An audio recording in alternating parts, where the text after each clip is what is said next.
हमारे साथ आज डॉक्टर विनय सरस्वती, रामभाऊ महारानी प्रबोधनी के उपाध्यक्ष, पूर्व राज्यसभा सांसद हमारे साथ हैं।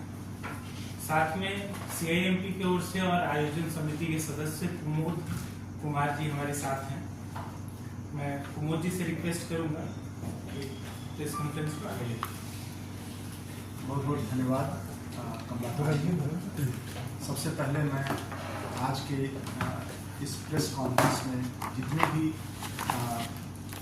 जर्नलिस्ट बंधु आए हैं उन सबका CIMT के प्रांगण में स्वागत करता हूं। और मैं आप सबको ये बताने में हर्ष हो रहा है कि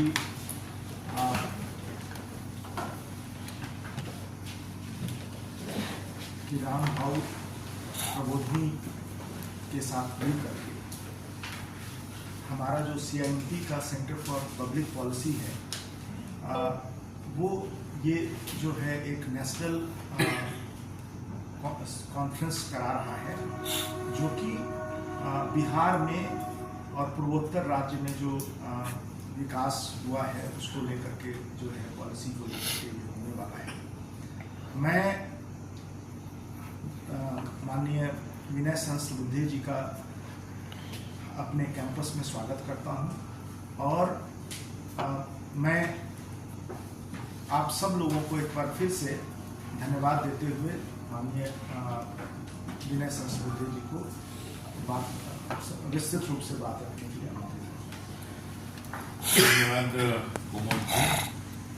सभी को नमस्कार।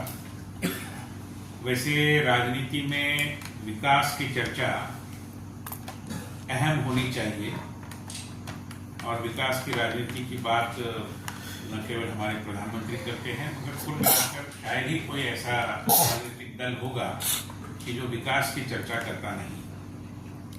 मगर जब हम एक एस्पिरेशनल सोसाइटी में है, एक आकांक्षी समाज में है, तब विकास के बारे में जो हुआ है उसका पीछे मुड़कर थोड़ा सा लेखा जोखा सिंहावलोकन करना भी जरूरी होता है।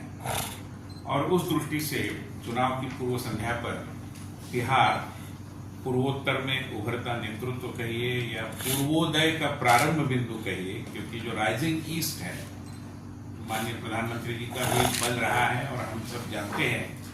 एक बार किसी ने बहुत अच्छे तरीके से कहा था और जिसका स्मरण मुझे ये यहाँ पर हो रहा है कि चाहे पूरे विश्व की बात करिए, चाहे भारत की बात करिए, चाहे दिल्ली मुंबई जैसे शहरों की बात करिए, चाहे महाराष्ट्र या अन्य प्रदेशों की बात करिए, पूर्व हमेशा उपेक्षित रहता है और पश्चिम हमेशा प्रबल माना जाता है।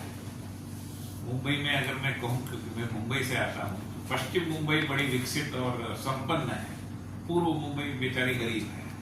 पूर्व दिल्ली भी ऐसी है, पश्चिम दिल्ली बड़ी संपन्न लोगों की है। तो पूर्व की कई बार उपेक्षा होती रहती है। तो ऐसी स्थिति में जो पूरे देश में, पूर्व भारत में मुख्य रूप में बिहार के विगत कुछ सालों के इतिहास से जो एक विकास का वायुमंडल और तीव्र गति से बढ़ता हम देख रहे हैं, उसको एक बार लोगों के सामने लाए, उसकी चर्चा करें। जो हुआ है वो क्या हुआ है, जो होना है वो क्या होना है, और किस पद्धति से विकसित भारत के साथ विकसित बिहार की बात को जोड़ते हुए हम आगे बढ़ सकते हैं, इसकी चर्चा एक दिवसीय इस विचार गोष्ठी में, एक राष्ट्रीय संगोष्ठी में हम करने वाले हैं, जिसका शीर्षक है Bihar leading the rising east. मैं मानता हूं कि विगत कुछ सालों में बिहार की जो यात्रा है, एक जमाना था कि बीमारू इस शब्दावली में जो बी था उसका संबंध बिहार से जोड़ा जाता था। अब ये इतिहास हो गया है और मैं मानता हूं कि बीमारू से बेहतरी की ओर जो यात्रा हुई है उसमें भी बी अग्रणी है, बेहतरी है। और बिहार एक दृष्टि से सारे पूर्व के राज्यों को एक रास्ता दिखाने की कोशिश में लगा हुआ है। कई बातें कही जा सकती हैं और जिसका एक एकेडमिक विश्लेषण होना चाहिए। ये कोई राजनीतिक ब्राउनी पॉइंट स्कोर करने का विषय नहीं है। वो राजनेता शुद्ध रूप में जो काम करते हैं वो तो करती ही है, मगर हम मानते हैं कि विकास की राजनीति में, आकांक्षी समाज में इन सारी बातों का एहसास लोक शिक्षा की पद्धति से लोगों तक पहुंचाना, ये भी समाज में काम करने वाले हमारे जैसे, या जिस संस्थान में हम बैठे हैं, चंद्रगुप्त इंस्टीट्यूट या दिल्ली का पब्लिक पॉलिसी रिसर्च सेंटर या हरियाणा का SGT यूनिवर्सिटी, हम सबका मिलकर काम है, ऐसा हमें लगा। और इसलिए देश के 4 भागों के 4 संस्थान एकत्रित आकर चाणक्य और चंद्रगुप्त की भूमि में इस तरीके का एक विचार विमर्श आकार देने की कोशिश में लगे हुए हैं। ये कार्यक्रम 10 जून को होगा, इसी संस्थान के सभागार में होगा, और माननीय मुख्यमंत्री जी ने भी रुचि दिखाई है, वो भी आएंगे, दोनों उप मुख्यमंत्री आएंगे, साथ ही साथ हमारे गवर्नर साहब इस विचार गोष्ठी का समापन करेंगे। इसमें कुल मिलाकर 3 सत्र रहेंगे, उद्घाटन सत्र और समापन सत्र के अलावा, जिसमें पहले सत्र में विगत 20 सालों में विशेष रूप में बिहार में क्या परिवर्तन हुआ है, कौन सी नई बातें आई है।